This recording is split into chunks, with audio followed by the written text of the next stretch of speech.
I, 19F, got kicked out of my house by my parents about a year ago, just a few weeks after I turned 18.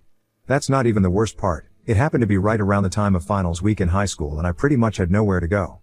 I got really lucky that I have good friends, though, because my best friend and her parents allowed me to stay with them and I couldn't be more grateful to them. The reason my parents kicked me out was because my older sister got pregnant and they decided that it was time for her to move back in with them so she would be well taken care of. She isn't even actually my full biological sister, she's my half-sister. My mother had been dating Jacob, my stepfather, when they were in college and she got pregnant a couple of months before they graduated. But she was way too young at the time, so she decided to give birth to the baby, but she didn't want to get married to him since it was just meant to be a fling and they broke up, but Jacob still wanted to be a father. So they decided to co-parent Sasha, my half-sister, and they stayed in touch. When Sasha was 3 years old, my mom met my biological father, they dated for 2 years and got married. 1 year into their marriage, she got pregnant with me and yet again, she wanted to keep the baby, but my father was not ready. He wanted to terminate the pregnancy, but my mother couldn't bring herself to agree with it, so they ended up parting ways over this. After my dad walked out on my pregnant mother, she decided to cut all ties with him and his family and reconcile with Jacob again. So when I was born, my dad was already out of the picture and I was raised by my mom and my stepdad. We got married a couple of years after her divorce from my father was finalized. But even then, I have never been able to accept him as my family because he has never treated me like that. I guess the only reason he decided to reconcile with my mother while she was pregnant with me was because he wanted to get on her good side and I guess he was still in love with her. But I was always a burden to him, and he had always been cold to me, ever since I was little. And even Sasha behaved the same way with me. So while I got along well enough with my mom, I never was able to bring myself to like those two, even though we have spent our entire lives as a family. That's never made a difference to them, though, they always treated me like an outsider. And even though my mother has always claimed that she loves me just as much as she loves them, it's never felt that way because she has never acknowledged how distant they are from me, and when I was younger, I actually even tried to bond with them, but was always rejected by them. So after I was old enough to realize what was going on, I gave up on having a relationship with Jacob and Sasha and that's how it's been. I shouldn't have been surprised when they decided to kick me out of the house because Sasha was pregnant and she wanted to move back in with us, but it came as a shock to me. I should have known that for Jacob, Sasha was always going to be more of a priority, no matter how much older she was than me. But I guess I had just expected my mother to take a stand for me, which she didn't. About a year ago, just 2 days before finals week was about to begin, Sasha came over and told us that she was pregnant. She is 6 years older than me, so she was literally 24 years old at the time, and in spite of that, my parents decided to kick me out to accommodate her so she could save money. Sasha and her boyfriend, who had been with her since high school, had been living together in a tiny little apartment a little distance away from our house. I thought that it would be reasonable enough to expect her to continue staying there, but she wanted to move back home because she did not feel comfortable staying in that apartment all by herself. She works from home and her boyfriend has to go out for work every day and occasionally, his job requires him to travel. So she thought that for as long as she was pregnant, it would be easier for her to just move back in with her parents, and that way, she wouldn't have to be alone at any point. She would be able to save a lot of money on rent since even her boyfriend was going to move in with her, and so, she and my parents decided that she was going to move back in. It would have still been fine with me, but they decided to tell me that I had to move out for a couple of months since they needed a room for her. Sasha already had a room in our house, but after she had moved out for college, Jacob had turned it into an office and my parents told me that she couldn't stay in the living room. The only viable option was for me to give up my room and they told me to think of it as a sacrifice for my family. I might not have been so upset about that had it not been a conversation that they had with me right before my first exam.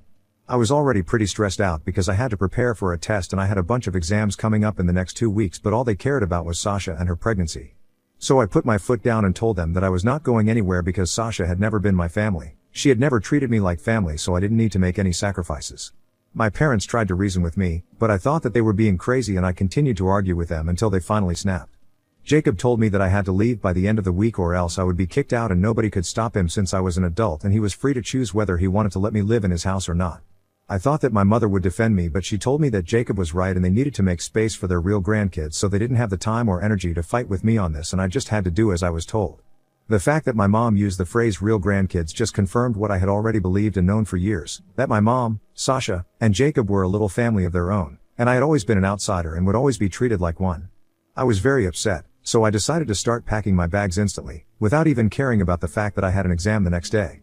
They did not even try to stop me as I was leaving, so I knew exactly where their priorities were, and I ended up at my best friend's doorstep.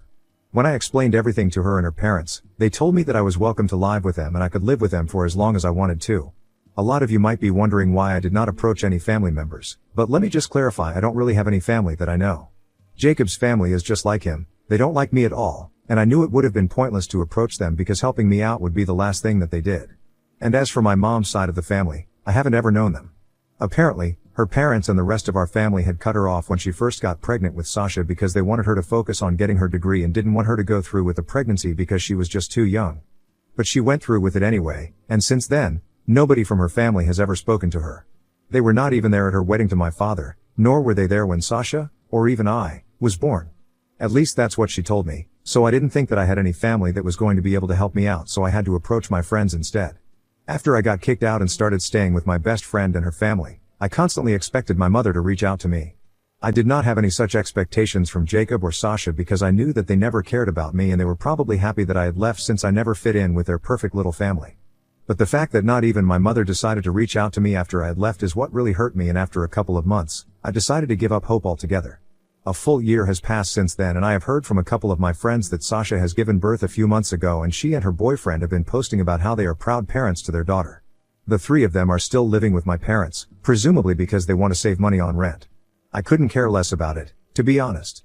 I've only been focused on improving my own life because after I graduated high school, I had to think about ways to get to college because now that I had no contact with my parents anymore, I didn't have any money either. My best friend's parents had been kind enough to allow me to live with them in their house rent-free, but I couldn't possibly expect them to pay for me to go to college as well, given that they had 2 kids of their own. I had been really worried about that, but, thankfully, I had applied for a couple of scholarship programs as well, and since I'm a pretty good student, I got a scholarship from one of the colleges that I had applied to, and I decided to go there. Granted, it was not my first choice or even my second, but I was not in a position to decline any opportunity to save money. Because of the scholarship, 60% of my tuition had been waived off, and I decided to take out a student loan with the help of my best friend's parents, with them as the cosigner on the loan. But I reassured them that they wouldn't have to worry about paying it all back because I would be working as well as studying, so I'll try to pay it all back on my own, and that's what I have been doing. It's been tough, but at the end of the day, I know that I'm gonna make it on my own, and it's pretty rewarding as well. I hadn't had any contact with my family for the past year, and I hadn't been expecting them to reach out to me either, but surprisingly, my mother sent me an email about a week ago, saying that she wanted me to come back home for the weekend this time because she really missed me, and so did Jacob and Sasha. And they knew that they had treated me unfairly, so they wanted an opportunity to mend things with me. In the email, my mother was being extra sweet with me, and she was really laying it on thick, so it reeked of fakeness. Call it a gut feeling or just instinct, but I was instantly able to figure out that there was definitely something fishy going on, and I did not respond to that email. She sent me another email a couple of days after that, but I did not respond to that one as well, even though I was tempted to, because I really wanted to find out what was going on. I knew for a fact that there was definitely a reason behind their behavior, since it was very unlikely that they had suddenly come to their senses 1 year after the incident and were feeling guilty all of a sudden. It was possible, but I've known them my entire life and I know how they are as people, so it was unlikely. However, I got the explanation that I needed 2 days ago when my maternal grandparents decided to reach out to me. I was surprised that they had even found a way to contact me because I'm pretty sure that my parents did not give out my contact info to them, but they told me that they had to ask around a lot, and eventually, one of my friends from high school decided to trust them and give them my phone number. It actually turned out to be my best friend, and I'm so glad that she didn't tell me anything about it because it was a really pleasant surprise. Anyway, when they called me, it was difficult for me to even believe that it was really them because, like I had said, I've never known them. I've never seen them. I've never heard their voices, and I was quite skeptical of it in the beginning. But then they FaceTimed me and showed me a bunch of photo albums with my mother in them, photos of her childhood and her teenage years, and I finally believed them, that they were really my grandparents. They got pretty emotional when they saw me, and so did I. I don't know why, but I just did. Anyway, we got to talking, and I started telling them about myself and my life. I tried to stay away from the topic of my parents as much as I could, but there was no point because they already knew everything. They told me that a huge part of the reason that they hadn't contacted me so far was because of my parents, and recently, they had found out the truth, which is why they had decided to contact me.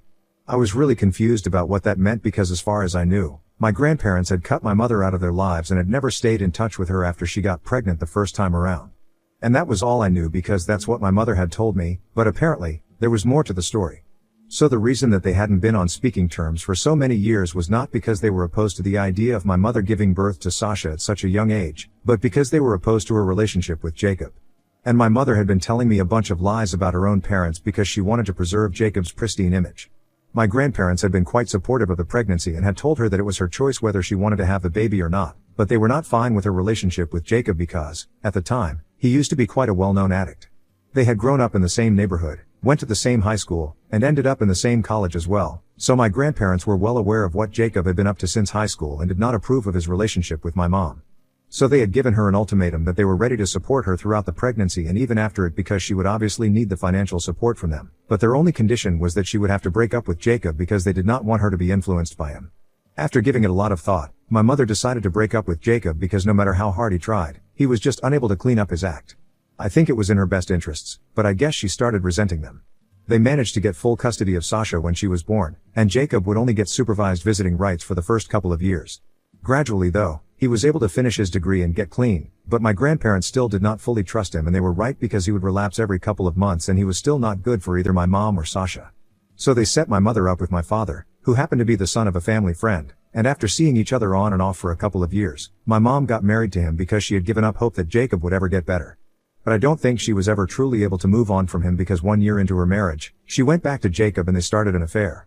Then she got pregnant for a second time and had to come clean to my father about the affair because she just couldn't imagine a life without Jacob, and now that she was pregnant, she would have to tell him the truth. And coming to that, her infidelity was actually the reason she ended up getting a divorce from my father and eventually marrying Jacob. So whatever she had told me about my father being opposed to the idea of having me at all was a big fat lie. After I was born, they had several paternity tests conducted, and thankfully, I didn't have anything to do with Jacob and I was in fact, my biological father's child, which is great because I wouldn't want to be Jacob's biological daughter anyway. In fact, my dad even had partial custody of me for a while, but I barely remember it since it was so long ago. Unfortunately, my biological father passed away in a car crash when I was 7 months old, and that made it all the more convenient for my mother to lie to me for the rest of my life. My father's side of the family did not want anything to do with me after he passed away, so it was pretty great for my mom. As for my grandparents, they were very upset when they found out that my mother had been having an affair with Jacob, and once again, they had given her an ultimatum, telling her that she could either cut him out of her permanently and try to work on her marriage with my father, or she could get this divorce and never speak to them again. This time, my mother chose to be with Jacob since by then, he had been clean for almost a year, and that was longer than any of his previous stints. That was the last massive fallout that my mother had with her parents. She was still pregnant with me.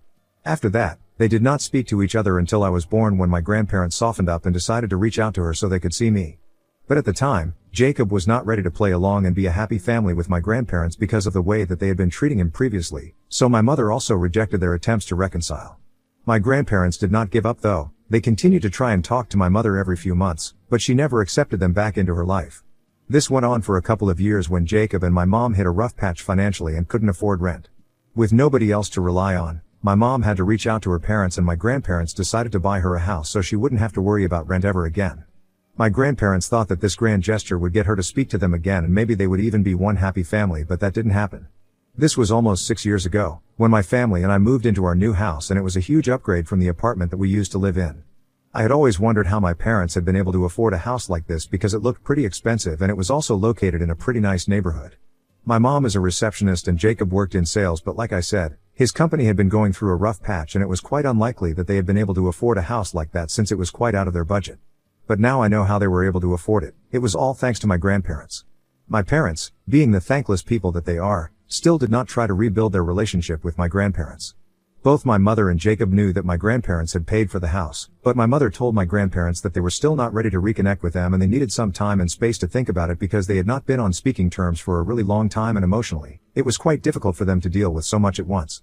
My grandparents were quite naive, and they decided to give them their space for a couple of months, but when my mother did not reach out to them after that, they decided to try and talk to her again, but she just told them that she needed more space. This went on for the next few years and eventually, my grandparents just accepted that maybe this was just not meant to be. They were also getting older and they told me that it was humiliating for them to try and contact their daughter again and again, only to be rejected every single time. So they just told my mother that they understood that she did not want anything to do with them anymore and it was their own fault for not being very kind to her in the past. The only thing that they asked of her was that they keep sending photos of our family, just so that they would know that we were doing well, and that would be all they needed to keep going. My mother surprisingly agreed to that, and that's how my grandparents had been dealing with the situation for the past couple of years, which was really sad, and I ended up crying when they told me all of this. All my life, I had thought of them to be the villains, but that was really not the case. Anyway, coming to how they found out the truth, my grandpa recently had a health scare and had a few heart issues to deal with.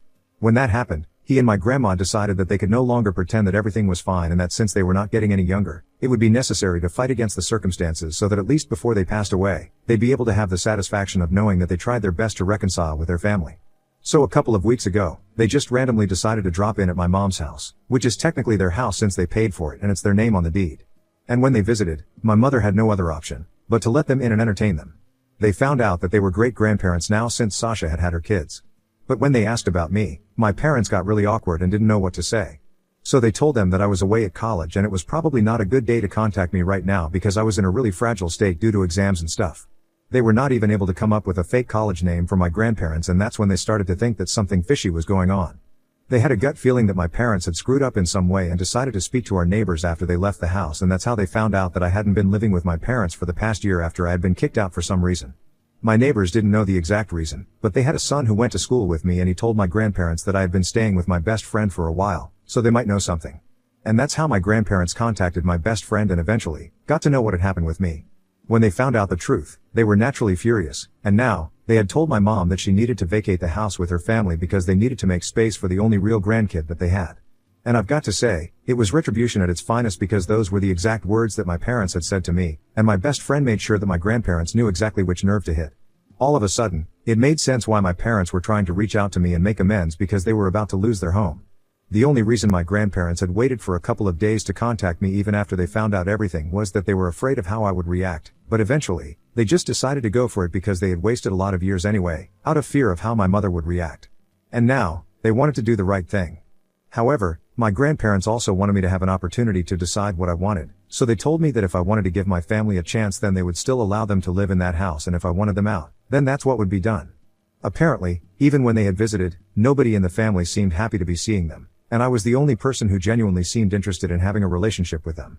My grandparents did not want to be played for fools anymore, so I had to decide whether I wanted my parents to have a home or not. And if I'm being honest, I think I want them kicked out, but that would be a little too vindictive, and so, I want to know if that would be the right thing to do or not. So Wibta, if I told my grandparents that I wanted to kick my family out? Update 1. Hi. First and foremost, thank you so much for all the comments and all the support that has been pouring in ever since I made that post.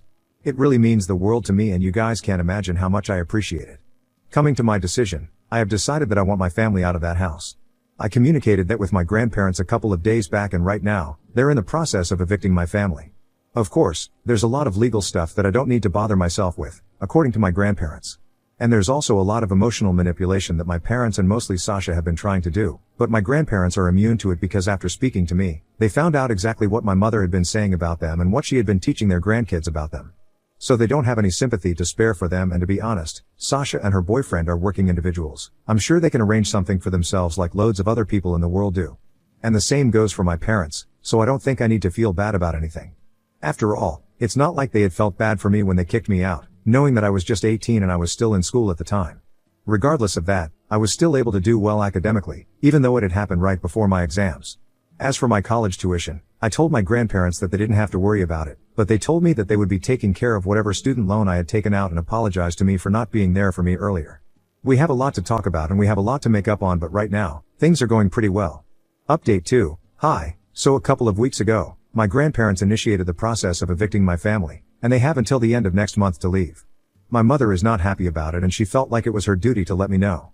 She had emailed me a couple of weeks back, trying to get back on my good side and mend things with me, probably just so that her parents wouldn't kick her out of the house. The email that she recently sent me was very different from the one that I received earlier, since this one is just full of curse words directed at me, and basically just wishing that she had never given birth to me. She even said that she wished I had been in that car crash with my father and both of us had been taken out in one go. So, yeah, that's my mom for you guys. But anyway, it doesn't matter to me because she's not my family. She's nobody to me if I'm being honest. The only family that I have as of now are my grandparents, my best friend and her parents, and a couple of relatives whom my grandparents are introducing to me since my mother had cut them off a really long time ago because she wanted nothing to do with her family.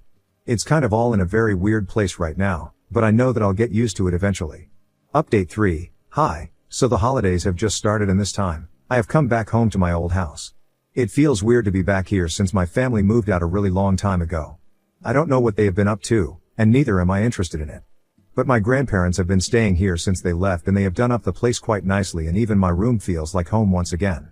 We are even hosting Thanksgiving dinner for a couple of family members and my best friend and her parents in a few days, and I feel like my life is getting back on track again.